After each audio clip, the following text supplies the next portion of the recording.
All right, wave.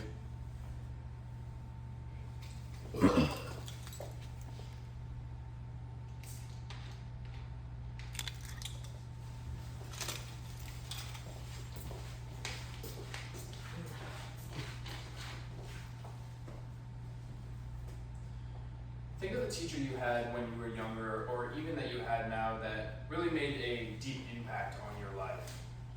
Now think of where you would be without that teacher today.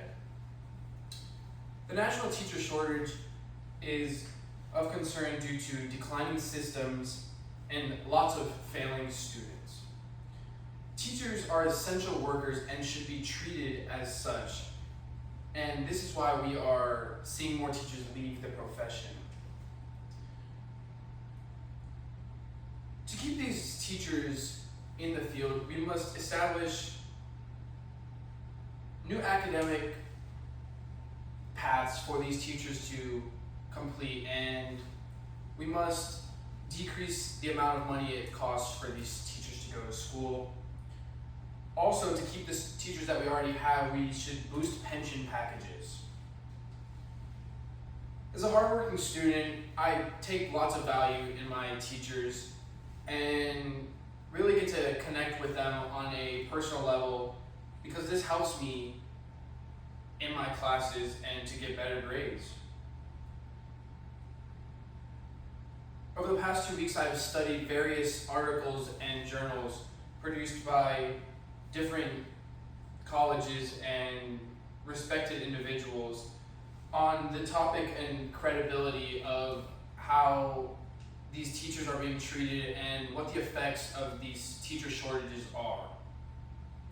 Today we'll look at 4 main points, the first 2 being the problem and then 2 solutions.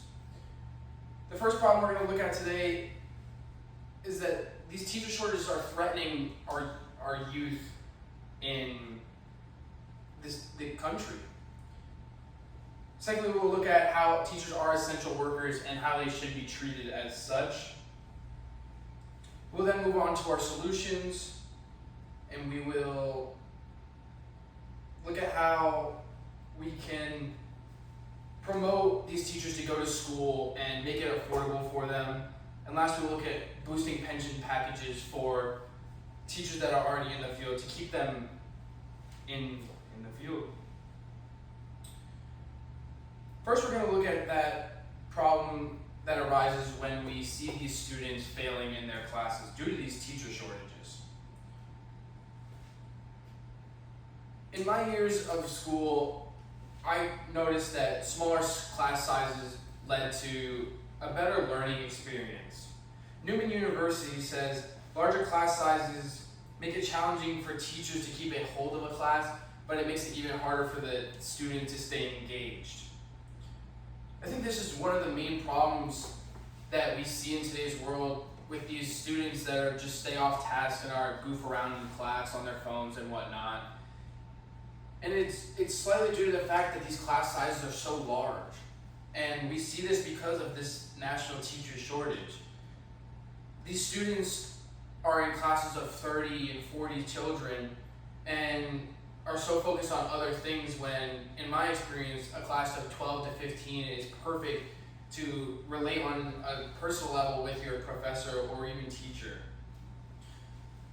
Next, we'll transition into the fact that these teachers are essential workers and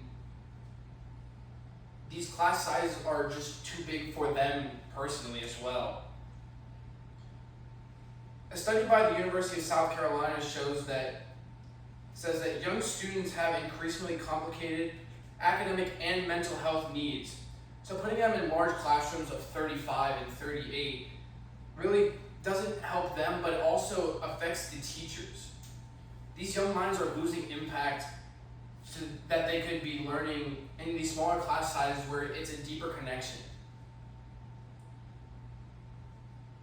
We'll now transition to 2 of the responses that I see that we could see a decline in this teacher shortage and just help our young children to be better learners. We must launch new initiatives. New initiatives like better ways that we can get teachers to go to school for teaching. Fact sheet says that candidates between 2012 and 13 dropped by almost 100,000 candidates dropped out just due to various reasons like pay and overall affordability of these classes. We do need to make it easier for these classes to be accessible to the common person and make it cheaper for them so that they can follow this path and become teachers. Another great alternative that I can see, and this is the last thing we're going to look at, is we could boost these pension packages for teachers that are already in the field. ScienceDirect.com shows us that 16 to 25% increase in pension leads to almost 30% decrease of quits amongst these teachers. So all in all, these points lead to show us how this teacher shortage is really affecting our next generation of youth, and that with more teachers in the field and less teachers leaving, we can hone in on these children and get them the academic structure that they need. So the next time you think about that teacher that, growing up really pushed you to be the person you are today, think of the students that are in these 30 to 45 person classes that aren't being able to get the knowledge that they need. Thank you for your time. Damn, that might have been first take. I don't know. I think it was.